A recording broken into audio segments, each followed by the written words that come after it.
Unang larawan. Ang bibo ni Bato.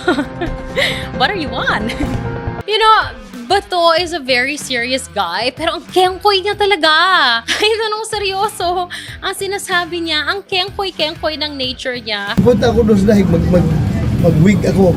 Mag-wig ako para hindi na ako makilala doon. Ang hirap tuloy mag-focus doon sa sinasabi niya or sa mga things that he's advocating for. Basta ang alam ko lang, goal ko, focus. Ang hirap kasi ang kengkoy niya in nature. Sa kabila po ng hatol sa inyo ng isang korte. Ayan na siya!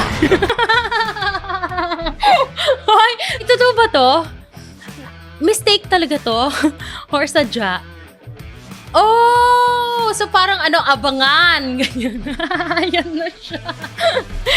Hoy, parang wala naman dito yung pinapatama. Buha ng buhaya! Malay nyo, ano pa to? Walang kalaban.